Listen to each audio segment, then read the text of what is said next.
اللهم صل على سيدنا محمد معدن الجود والكرم وآله وأصحابه الكرام وابنه الكريم وبارك وسلم صلاة دائمة سرمدا أبدا۔ اللہ عز و جل قرآن پاک میں ارشاد فرماتا ہے، لوگوں کے حساب کا وقت قریب آ گیا لیکن لوگ غفلت میں ہیں۔ یہ 17ویں پارے کی شروع کی آیت ہے۔ اللہ تعالیٰ یوں فرماتا ہے، اقترب للناس حسابهم، لوگوں کے حساب کا وقت قریب آ چکا، وہم فی غفلت معرضون، اور وہ اترائے ہوئے غفلت میں پڑے ہوئے ہیں، منہ پھیرے ہوئے ہیں۔ لوگوں کو اس بات کا اندازہ ہی نہیں کہ حساب کا دن کتنا سخت ہونے والا ہے۔ میرے عزیزو، جب نبی پاک صلی اللہ تعالیٰ علیہ وسلم نے یہ ارشاد فرمایا کہ میں اور قیامت ایسے ہیں جیسے دو انگلیاں قریب ہیں، 1400 سال پہلے رسول پاک صلی اللہ علیہ وسلم نے یہ فرمایا تھا کہ قیامت اتنی قریب ہے جتنا دو انگلیاں قریب ہیں۔ اور اب کے زمانے میں تو قیامت کے سلسلے میں جو حضور پاک صلی اللہ تعالیٰ علیہ وسلم نے نشانیاں بتائی تھی وہ تقریباً پوری ہو گئیں، بڑی نشانیوں کو چھوڑ کر۔ اور یہ بھی حدیث پاک میں ہے کہ اگلا زمانہ اتنی تیز گزرے گا کہ تمہیں اس کا اندازہ ہی نہیں ہوگا۔ زمانوں پر زمانے آتے چلے جائیں گے۔ یہ جو آخری وقت کی نشانیاں ہیں، میں صرف مختصر سا ایک پیغام دوں گا۔ شعبان کا مہینہ ہے، یہ رسول پاک صلی اللہ تعالیٰ علیہ وسلم کا مہینہ ہے، اور رمضان کے بعد سب سے زیادہ حضور پاک صلی اللہ تعالیٰ علیہ وسلم کو روزے کی حالت میں کسی مہینے میں دیکھا گیا تو شعبان کا مہینہ فرمایا گیا۔ کبھی کبھار پورے شعبان کا مہینہ حضور صلی اللہ علیہ وسلم روزے سے رہتے، اور یہ ارشاد فرماتے کہ یہ مہینہ ایسا ہے جس میں سارے لوگوں کے اعمال اللہ کے حضور جاتے ہیں، پیش کیے جاتے ہیں، اور میرے آقا فرماتے ہیں اس حال میں میرے اعمال پیش کیے جائیں اللہ کی بارگاہ میں کہ میں روزے کے عالم میں ہوں۔ جب میرے اعمال پیش کیے جائیں اللہ کی بارگاہ میں تو میں روزے کی حالت میں ہوں۔ تو یہ شعبان کا مہینہ جو اب رمضان المبارک کے قریب کر رہا ہے، لیکن بعض بزرگوں نے یہ بھی فرمایا شعبان میں موتیں بھی کثرت سے ہوتی ہیں۔ لوگوں کا یہاں پر حساب کتاب 15ویں شعبان کو جو اب شب برات آنے والی ہے لکھ دیا جاتا ہے، سال بھر میں کیا کیا ہونے والا ہے، کتنے لوگ جانے والے ہیں۔ کئی لوگوں کی کتابیں بند کر دی جاتی ہیں۔ حدیث پاک میں یہ بھی ہے کہ فیصلہ اللہ تعالیٰ فرشتوں کے حوالے فرما رہا ہوگا، حالانکہ جب ہم ماں کے پیٹ میں تھے تبھی لکھ دیا گیا ہے کہ کتنی عمر ہے، لیکن فرشتوں کو جو ٹرانسفر کیا جاتا ہے سال میں ایک مرتبہ، اگلے سال ان کا کیا کیا ہونا ہے۔ اور حدیث میں ہے کسی کے متعلق فرشتوں کو یہ کہا جا رہا ہوگا کہ فلاں 1 مہینے بعد، 2 مہینے بعد، 1.5 مہینے کے بعد اس کی فلاں وجہ سے موت آئے گی، لیکن وہ بندہ شادی کی تیاری کر رہا ہوگا، وہ بندہ جس کی موت کا آرڈر جاری ہو چکا ہے، فرشتے لے چکے ہیں، وہ اپنے کاروبار کے اور اپنے گھر بار کے بنانے میں مصروف ہوگا، اسے اندازہ تک نہیں ہوگا کہ شعبان کے اس مہینے میں اس کی موت کا پروانہ نکل چکا ہے۔ اسی لیے میں عرض کر رہا ہوں قرآن کی آیت اقترب للناس حسابهم وهم فی غفلۃ معرضون، اللہ فرماتا ہے لوگوں کا حساب بہت قریب آ چکا جبکہ وہ غفلت میں پڑے ہوئے ہیں۔ اب جس زمانے میں آپ زندگی گزار رہے ہیں یہ اتنی تیزی سے آپ کے اوپر سے گزر جائے گا کہ آپ کو احساس تک نہ ہوگا۔ بلکہ ایک حدیث کا مفہوم یہ بھی ہے کہ جوان بوڑھے نظر آنے لگیں گے اور بچے جوان نظر آنے لگیں گے۔ وہ دور آئے آج، بچے تو ہمارے جوان ہو ہی چکے ہیں، جو 6 سال کے بچے ہیں، 5 سال کے بچے ہیں، جن کو حقیقت میں بچہ کہا جاتا تھا، اب کے زمانے میں وہ بچے ہی نہیں رہ گئے ہیں۔ 8 سال کے بچے وہ بچے ہی نہیں رہ گئے۔ ساری اسکولوں کے حالات ہمارے پاس آئے دن نئی نئی خبریں آتی ہیں۔ 3ری جماعت کا، 4تھی کلاس کا بچہ خطرناک قسم کے نشوں میں مبتلا ہے جو بڑے بڑے جوان بھی نہیں کیا کرتے تھے۔ تو بچہ کہاں رہا؟ حضور پاک صلی اللہ تعالیٰ علیہ وسلم نے فرمایا تھا بچے جوان لگیں گے اور جوان بوڑھے، اور جوانوں کی حالت یہ ہے کہ سارے مزے اپنے بچپن میں اتنے کر لیے کہ جوانی میں طاقت ہی ختم ہو گئی۔ 25 سال کی عمر میں ایسے لگتے ہیں جیسے کہ بوڑھاپا آ گیا، کمزوریاں آ گئیں۔ 30 سال پہلے کے دور میں 40 سال کو بھی جوانی کہا جاتا تھا، اب کے دور میں 40 سال تو بڑھاپا ہو گیا۔ 30 سال کی عمر کے بعد آج کے نوجوانوں کے جواب دینے لگ جاتے ہیں۔ اس کی وجہ یہ ہے کہ بچپن میں اپنے آپ کو برباد کر لیا، بچپن میں اپنے آپ کو ختم کر لیا، تو جو بچپنا تھا اس کو جوانی میں بتا دیا، اور جو جوانی ہے وہ بڑھاپے میں۔ اور جو بوڑھے اصل بوڑھے ہیں جن کو 60-70 سال کی عمر ملی ہوئی ہے، یہ اللہ تعالیٰ کی طرف سے ان کے لیے نعمت ہے۔ باقی قیامت کے قریب جو حالات ہیں وہ اس طرح کے ہیں۔ اور مزید میں آپ کو یہ بھی بتا دوں کہ زمانہ ترقی کرتے کرتے تمہیں ایسا سست اور کاہل بنا دے گا کہ تم کوئی کام کے لائق بھی نہیں رہ جائیں گے۔ بہت ساری چیزیں ہم سے رخصت ہو رہی ہیں، ہمیں اندازہ بھی نہیں۔ ابھی کل ہی میں ذکر کر رہا تھا، ابھی 10 سال پہلے 20 سال پہلے جو چیزیں ہمارے آنکھوں کے سامنے موجود تھی وہ اب غائب ہو چکی ہیں۔ خالی وقت اسے ملے تو نشہ بھی یاد آ جائے، خالی وقت اسے ملے تو عورتوں کی طرف میلان بھی بڑھ جاتا ہے، خالی وقت اسے ملے تو اس کو دولت لٹانے اور عیاشی کرنے کی فکر بھی سوار ہونے لگتی ہے۔ اپنے آپ کو وہ کسی چیز میں مصروف کر لے، اور سب سے بہترین مصروفیت کیا ہے؟ اللہ اور اس کے رسول کا ذکر پاک ہے۔ یہ سب سے بہترین مصروفیت ہے کہ تم نے اپنے آپ کو اس میں مصروف کر رکھا تو اللہ تعالیٰ دنیا کی تمام مصروفیتوں سے تمہیں آزاد کر دے گا، برائیوں سے آزاد کر دے گا۔ قرآن میں رب تعالیٰ فرماتا ہے وَقَالُوا حَسْبُنَا اللَّهُ وَنِعْمَ الْوَكِيلُ، جنہوں نے یہ کہا ہمارا رب ہمارے لیے کافی ہے، ہمارا اللہ ہمارے لیے کافی ہے، اور کیا ہی بہترین مددگار ہے، کیا ہی بہترین وکیل ہے۔ جس نے یہ کہا، اللہ فرماتا ہے اس کے فوراً بعد آیت آئی ہے فَانْقَلَبُوا بِنِعْمَةٍ مِّنَ اللَّهِ وَفَضْلٍ لَمْ يَمْسَسْهُمْ سُوءٌ، اللہ ان لوگوں کو اپنی خاص نعمتوں میں لے جائے گا، ایسی جگہ جہاں کوئی برائی انہیں چھو بھی نہ سکے گی۔ جنہوں نے اللہ کی بارگاہ میں یہ کہا حسبنا اللہ ونعم الوکیل، آگے بھی ہے دوسری آیت ہے نعم المولا ونعم النصیر، جس نے یہ کہا اللہ فرماتا ہے ان بندوں کو اللہ اپنی خاص نعمتوں میں لے جائے گا اور فضل میں لے جائے گا، ایسی جگہ لم یمسسہم سوء، جہاں انہیں کوئی برائی چھو بھی نہ سکے گی، کوئی برائی نہ آ سکے گی۔ اسی لیے کثرت سے اپنے آپ کو مصروف رکھو۔ یہ جو محافل ہماری ہو رہی ہیں اللہ کرے کہ ہمیشہ قائم رہیں۔ ہم ہفتے میں ایک مرتبہ ذکر کی مجلس میں آتے ہیں اپنے دل کو اللہ تعالیٰ کی یاد سے معمور کرنے کے لیے۔ ویسے کھانا تو دن میں 3 مرتبہ اور کوئی تو 5 مرتبہ کھاتے ہیں۔ اپنے جسم کا بھرپور خیال رکھا جاتا ہے، ہماری روح کے خیال کے لیے ان مجلسوں میں آنا ضروری ہے۔ یہ مجلسوں کی پابندیاں، اور اگر آپ اس کو ہی یہ سمجھ کر نہ چلیں کہ ہم نے ایک بار ہفتے میں ذکر کر لیا تو اب کافی ہے۔ ہماری گاڑی بھی جو ہے پیٹرول بار بار مانگتی ہے، اس کو جس طرح سے چلاتے ہیں اس طرح سے اس کی خواہش بھی ہے۔ روزانہ گاڑی کو اگر کہیں کھڑی کر رکھیں تو زیادہ پیٹرول نہیں لگے گا، لیکن چلتی رہے تو بار بار پیٹرول کی ضرورت ہے۔ ہم میں سے ابھی کوئی ایسا نہیں ہے جو بستر پر پڑا ہوا ہے، ہر کوئی چل رہا ہے، پھر رہا ہے، دنیا میں مصروف ہے۔ تم اپنے کھانے پانے بھی کر رہے ہو، لوگوں سے ملاقات بھی کر رہے ہو، اس کا مطلب ہے تمہاری گاڑی چل رہی ہے اور اس کو پیٹرول بار بار چاہیے۔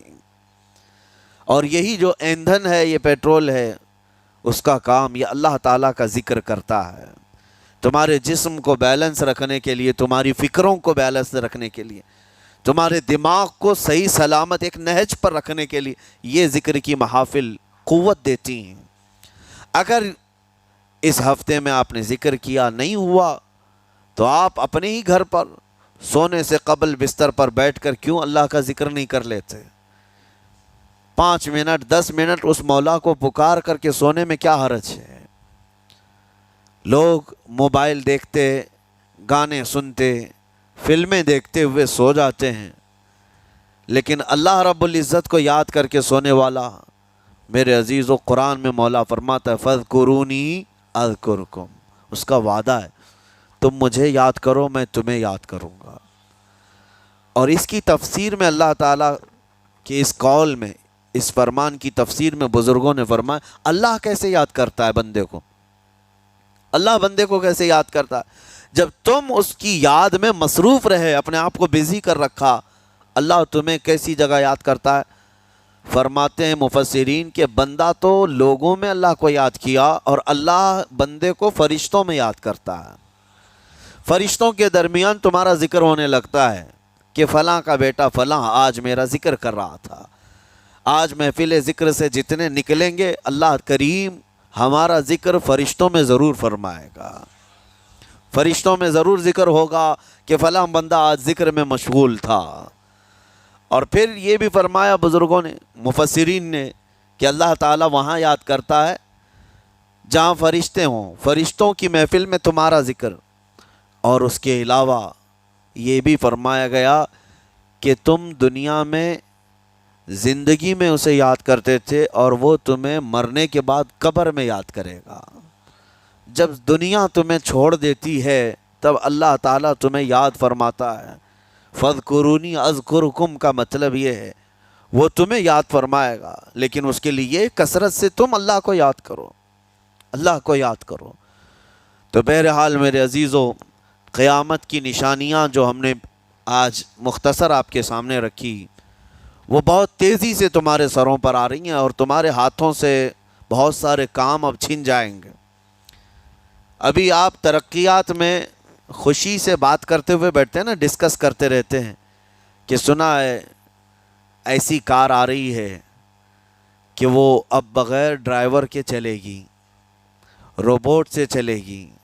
اس کو تو ہم خوشیوں میں ڈسکس کرتے ہیں کہ اچھا ایسا ہونے والا ہے۔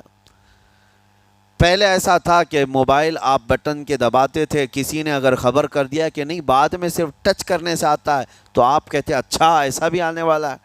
لیکن آپ کوئی کہے تو آپ کو کوئی تعجب نہیں، ٹچ اسکرین، کوئی تعجب کی بات نہیں، بنا ڈرائیور کے گاڑیاں آ جائیں گی۔ اس طرح ہوتے ہوتے نظام زندگی اس قدر بدل جائے گا، اس قدر بدل جائے گا۔ آج میری یہ بات نوٹ کر کے رکھ لیں، زندگی باقی رہی تو 10 سال بعد انشاءاللہ ہم ملاقات کریں گے، اگر اللہ نے زندگی باقی رکھی، اور اس کے بعد پھر ہماری یہ باتیں میچ کر کے دیکھیں کہ کیا کیا ہوا ہے اور کیا کیا دنیا بدل چکی۔ اسی لیے میں کوئی بھوشمانی نہیں کر رہا ہوں، اور نہ ہی کوئی جوتش بابا ہوں طوطا لے کر جو بیٹھتا ہے، یا تمہارے ہاتھوں کی لکیریں دیکھ کر کے کوئی فیوچر بولنے والا نہیں۔ مصطفیٰ کریم صلی اللہ تعالیٰ علیہ وسلم کی احادیث سے جو قیامت کے قریب ہونے والے رونما ہونے والے واقعات ہیں، میں ترجمانی کر رہا ہوں حضور کی حدیثوں کی، اس لیے کہ ہمیں پتہ ہے دنیا کے سارے سائنسدان جھوٹ بول سکتے ہیں، مدینے والے کی بات جھوٹ نہیں۔ میرے آقا صلی اللہ تعالیٰ علیہ وسلم کا فرمان جھوٹا نہیں ہو سکتا۔ اس لیے اگلا دور جو آ رہا ہے وہ بڑا سخت ترین ہے۔ اب آپ دیکھیں، محنت سے عاجز، ہر چیز سے محنت سے تمہیں نکال لینا ہے۔ میں نے تو لکھنے پڑھنے کی ایک مثال دی کہ تمہارے ہاتھوں سے قلم چلا جائے گا، تمہارے پاس سے کتابیں جو پرنٹ ہوتی تھی یہ بھی چلی جائیں گی، بس تم موبائل میں آڈیو کتابیں سنتے رہو۔ اور دور تو ایسا ہوگا کہ کچھ لکھنا بھی ہے، وہ بھی ابھی آ ہی چکا ہے، وائس کمانڈ جو ہوتا ہے اس کو بولو وہ لکھ کر کے دے دے گا۔ تم اس میں موبائل میں جو بولو گے وہ ٹائپ بھی ہو جائے گا۔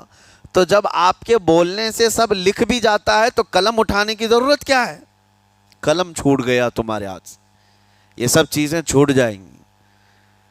آگے اب دور کے متعلق پیشین گوئیاں بعض سائنسدانوں نے یہ بھی کی ہیں کہ بچے پیدا کرنے کے لیے شادی ہونا بھی ضروری نہیں.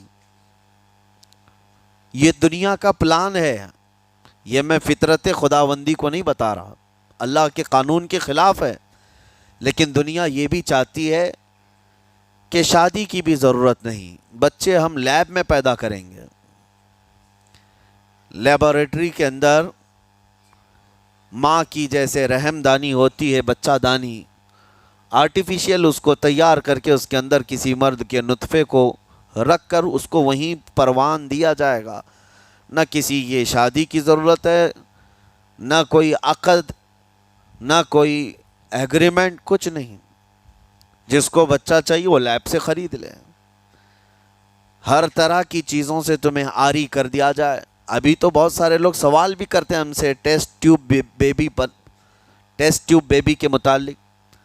جس کو بچے نہیں ہو رہے ہیں، کیا وہ اس طرح سے ٹیسٹ ٹیوب بیبی سے، جو آج ایک طریقہ کار ہے، بچے پیدا کر سکتے ہیں یا نہیں؟ اس کے کئی طریقے ہیں سائنس میں، کہ اسی مرد کا نطفہ اسی کی عورت میں رکھ کر کے اس کو پروان دیا جائے، اور بعض دوسرے طریقے کہ کسی دوسرے کا لا کر اس کی عورت میں رکھ دیا جائے. یہ تو سراسر حرام ہے، زنا ہے. لیکن ائمہ اکرام، فقہاء اکرام نے حلال رشتے کے اندر ہی مرد اور عورت جو شادی شدہ ہیں ان کو بھی اس طریقے سے بچہ حاصل کرنے کی اجازت نہیں تھی. وہ ناجائز ہے، ناجائز ہے. بچے دینا یہ اللہ کی شان ہے. حضرت ابو ہریرہ رضی اللہ تعالیٰ عنہ حضور صلی اللہ علیہ وسلم کی بارگاہ میں حاضر ہوئے، عرض کرتے ہیں عرب والے لوگ عزل کرتے ہیں یا رسول اللہ، یعنی بچے نہ ہونا نہیں چاہیے کسی کو، تو پریکاشن لیتے تھے وہ لوگ. اس کا طریقہ کار ان کا الگ تھا عربوں کا. وہ انزال نہیں کرتے، اس سے پہلے جدا ہوتے. حضرت ابو ہریرہ رضی اللہ تعالیٰ عنہ نے حضور کی بارگاہ میں پوچھا کہ ایسا کیا کرنا کیسا ہے؟ نبی پاک صلی اللہ تعالیٰ علیہ وسلم نے ارشاد فرمایا اگر رب تبارک و تعالیٰ چاہے تو بھی بچے عطا کرے گا. کوئی عزل کر لے، الگ ہو جائے، اگر مولا کو دینا ہو تو اس حال میں بھی اللہ تعالیٰ بچے عطا کرے گا. جو مولا بغیر باپ کے عیسیٰ پیدا فرماتا ہو. تو بہرحال میں بات الگ نہ چلی جائے، اسی لیے عرض کر رہا ہوں کہ اگلے دور میں سارے کام کاج تمہارے ہاتھوں سے نکل جائیں گے، عاری کر دیا جائے گا اور تمہیں سست اور کاہل بنا دیا جائے گا. اور جب بندے کے پاس کوئی کام ہی باقی نہ رہے تو اس کا دماغ شیطانی بن جائے گا، اور شیطان اس کو ہانکتا رہے گا صبح سے شام تک، شام سے صبح تک. اور میں آپ کو بتا دوں دنیا یہ چاہتی ہے کہ رات کو دن بنا دے، یعنی کوئی رات کا تصور ہی نہ رہے، نہ اندھیرا ہے نہ ہی کوئی اس طرح کی تاریکی، بلکہ پورا ٹوٹل 24 آورس ایسا ہی اجالا دکھنا چاہیے. تمہاری نیندیں ختم ہوں، کسی کے لیے بھی اندھیرا ہو گیا چلو سوئیں.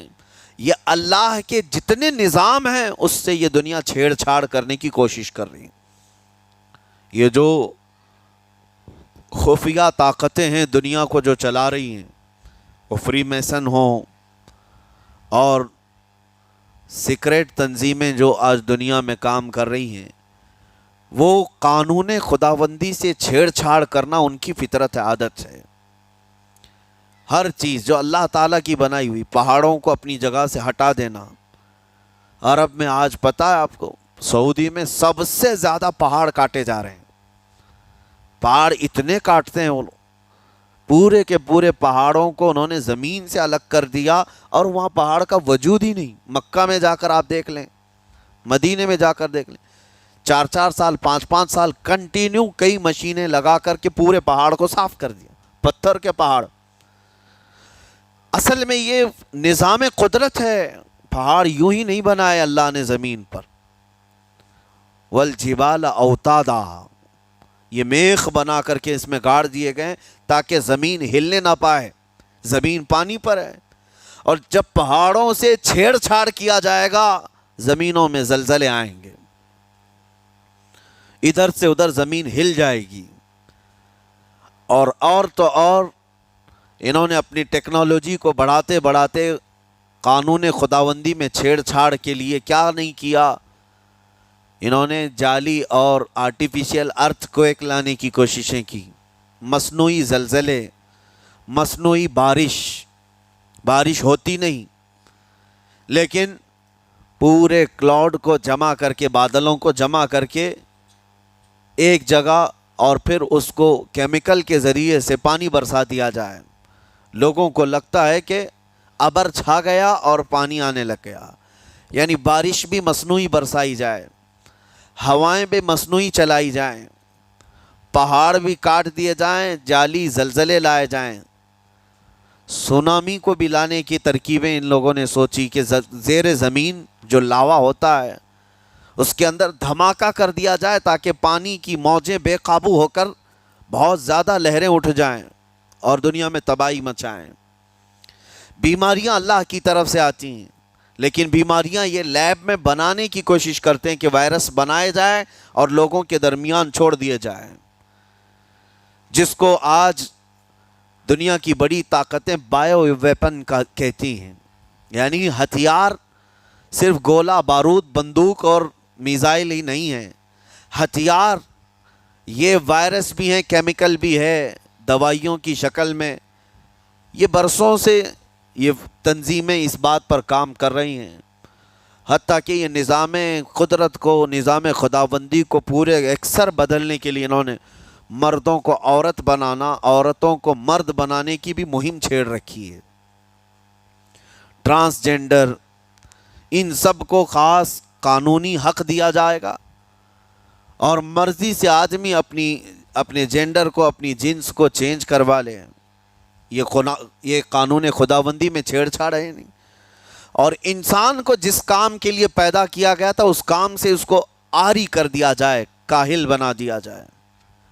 اسی لیے دیکھیں، وہ رحمان مولا چاہے تو تمہیں گھر میں بٹھا کر خوب رزق دے، وہ غفار ہے جو چونٹیوں کو اپنے سوراخ میں رزق دیتا ہے، مچھلیوں کو پانی کے اندر رزق دیتا ہے، وہ اشرف المخلوقات کو کیوں نہیں کھلائے گا؟ لیکن اس کا حکم یہ ہے، اذا قضیت الصلاۃ فانتشروا فی الارض، جب نماز پڑھ لو تو زمین میں پھیل جاؤ اور اللہ کا رزق ڈھونڈو۔ یہ نہیں کہ گھر میں بیٹھ کر کے تم پکارتے رہو رزق آ جا، رزق آ جا، رزق آ جا، یہ نہیں ہے۔ تمہیں کیوں؟ تم کاہل اور سست نہ بنو، تمہیں فرمائے گا ہاتھ پیر چلاؤ۔ نبی پاک صلی اللہ تعالیٰ علیہ وسلم نے ارشاد فرمایا، دنیا کا سب سے بہترین رزق وہ ہے جو اپنے ہاتھوں کی کمائی، محنت سے۔ اور حضور فرماتے ہیں اللہ کے نبی داؤد علیہ السلام لوہے کا کام کرتے اور خود اپنے ہاتھوں سے لوہے کو تپا کر کے نقش بناتے، اور لوہے کی زرہ جو جنگوں میں پہنی جاتی یہ بنا کر کے بیچتے تھے، اور اس کی آمدنی سے حضرت داؤد علیہ السلام اپنا گھر چلاتے تھے۔ حضرت ادریس علیہ السلام کپڑے سلتے تھے، درزی کا کام کرتے اور اپنا گھر چلاتے۔ حضرت ابراہیم علیہ السلام گھر بنانے کا کام کرتے رہے۔ اسی لیے نبی پاک صلی اللہ تعالیٰ علیہ وسلم نے فرمایا اللہ کے سارے نبی اپنے ہاتھوں کی کمائی کھایا کرتے تھے، کوئی گھر بیٹھ کر کے نہیں۔ جو لوگوں کو آج یہ شوق ہے کہ بس کسی کو جائیداد میں کچھ پراپرٹی ملی تو کرائے پر چڑھا دو اور کرایہ کھاتے رہو، کیوں محنت کرنا ہے؟ کوئی کام کیوں کرنا ہے؟ میں یہ نہیں کہتا کہ کرایہ مت کھاؤ کرایہ، لیکن اپنے جسم کو ایسا کاہل اور سست بناؤ گے تو یہ شیطان کی آماجگاہ بن جائے گا دماغ، اور اتنے گناہ کرنے لگ جاؤ گے کہ تمہارے کنٹرول میں نہیں رہے گا۔ تم اس کو جتنا خالی اور سست چھوڑو گے، یا آلریڈی جو سائنسدانوں نے چوہوں پر ایکسپیریمنٹ کر کے جو دیکھا، اکثر ایسا ہوتا ہے کہ چوہوں پر جو تجربہ کیا جاتا ہے انسان کے فطرت سے بہت زیادہ میل کھاتا ہے چوہوں کی طبیعت۔ اسی لیے آپریشن تھیٹر میں بھی سکھانے کے لیے چوہے اور مینڈک کا استعمال ہوتا ہے۔ دوائیاں بھی جو سب سے پہلے بنتی ہیں وہ چوہوں کو کھلا کر دیکھی جاتی ہیں۔ انسان کی طبیعت زیادہ اس سے میل کھاتی ہے، تو جو چوہوں کو ساری سہولیات دے دی گئی تھی تو وہ آپس میں شہوت میں مبتلا ہو گئے اور ایک دوسرے کا قتل کرنے لگے۔ یہی حال انسانوں کا بھی ہوگا جب ان کو ساری سہولیات ایک جگہ مل جائیں گی تو یہ ایک دوسرے کا قتل شروع کر دیں گے، یہ کثرت سے گناہ کرنے لگیں گے اور ایک دوسرے کا قتل کریں گے۔ اسی لیے آپ کو میں جو بات کہہ رہا تھا وہ ادھوری رہ گئی۔ وہ رب تبارک و تعالی چاہے تو گھر بیٹھا کر تمہیں کھلائے، لیکن آپ مجھے یہ بتاؤ، یہ جو مسجد میں بلاتا ہے تمہیں رب تعالی 5 وقت، فجر میں، ظہر میں، عصر میں، مغرب میں، عشاء میں، اور ہر ایک میں تمہیں اپنی پیشانی زمین پر رکھنی ہے، ہاں ایک مخصوص طریقہ ہے، کیوں؟ اللہ کریم کیا تمہارے ان اعمال کا محتاج ہے؟ محتاج ہے رب تعالیٰ کہ تم جتنے سجدے کرو گے اس کا پاور بڑھے گا، اس کی طاقت بڑھے گی، تمہاری عبادتوں سے اس کے خزانے بڑھیں گے؟ کچھ نہیں ہونا ہے، وہ بے نیاز ہے، اللہ الصمد، وہ بے نیاز ہے۔ لیکن تمہیں یہ جو پریکٹس کرائی جاتی ہے وہ اسی لیے کہ تم سست اور کاہل نہ بنو۔ کسی گاڑی کو زیادہ دن گیریج میں رکھ دیا جائے، چاہے وہ نئی کیوں نہ ہو، زنگ لگ جاتا ہے اور اس کے بعد پھر اس کے اندر خرابیاں شروع ہو جاتی ہیں۔ انسان اپنے آپ کو اسی طرح کاہل رکھ دے، سست رکھ دے، تو پھر اس کے اندر بھی عجب عجب قسم کی بیماریاں، وہ گناہوں کی بیماریاں بھی شروع ہوتی ہیں اور جسمانی بیماریاں بھی شروع ہوتی ہیں۔ اسی لیے تمہیں 5 وقت یہ پریکٹس بھی کرائی جاتی ہے کہ نمازیں پڑھتے رہو، اپنے آپ کو بزی رکھو، تم بار بار پیشانی زمین پر جھکاؤ اور اٹھاؤ، جھکاؤ اٹھاؤ۔ یہ پریکٹس اسی لیے کرائی جاتی ہے کہ تمہارا جسم سست اور کاہل نہ رہے۔ اللہ کریم بندوں کے تمام مصالح اور ان تمام حاجتوں کو بہتر جانتا ہے کہ بندہ کس میں بہتر ترقی کر سکتا ہے۔ اسی لیے میرے عزیزو، اپنے آپ کو خالی مت چھوڑو، اپنے آپ کو خالی مت چھوڑو۔ اور وقت ہمارے پاس اتنا کم ہے کہ حساب دینے کے وقت ہمیں سب کو پتہ چل جائے گا قیامت کے دن۔ یہ بھی روایت میں ملتا ہے کہ بندہ یہ یاد کرے گا کہ میرے پاس اتنا وقت تھا، کاش میں کچھ نہ کرتا، تسبیح لے کر بیٹھا ہوتا، کاش میں کچھ نہ کرتا، دعائیں ہی کر رہا ہوتا، تو اللہ تبارک و تعالیٰ اس کا بدلہ مجھے قیامت میں عطا کرتا۔ لیکن جنہوں نے اپنے اوقات کو یہاں پر خالی گنوا دیے، فضول میں برباد کیے، وہ بہت پچھتاوے میں ہوں گے، بہت پچھتاوے میں ہوں گے۔ جتنا وقت اپنے پاس باقی ہے اس کو مصروف کر دو، اس کو مصروف کر دو۔ اللہ کریم ہم سب کو گزرے ہوئے تمام برائیوں کے کفارہ ادا کرنے کی توفیق عطا فرمائے۔ رب تبارک و تعالی ہمیں سستی اور کاہلی سے محفوظ فرمائے۔ میں آپ کو اس لیے بھی ایکٹیو کر رہا ہوں کہ اپنے آپ کو اتنا پابند کر لو کہ رمضان آنے والا ہے اور اس میں عبادتیں زیادہ ہوں گی۔ کیوں؟ 20 رکعت کھڑے ہونے میں تمہارے جسم میں سستی اور کاہلی نہیں آنی چاہیے۔ ہاں ایک دن تراویح میں جوش میں آیا اور دوسرے دن افطاری کر کے خراٹے لینے لگ گیا، کھا کر کے پورا سو گیا، اور اس کے بعد پھر پتہ چلا سیدھے شب قدر میں آیا ہے۔ تو رمضان المبارک کو بھی جن لوگوں نے ایسا برباد کیا وہ پچھتاتے رہ جائیں گے۔ اور کچھ نہیں، رمضان ہر دن نہیں آنے والا ہے اور ہر مہینے نہیں آتا ہے، سال میں ایک مرتبہ رمضان اللہ کا مہمان ہے۔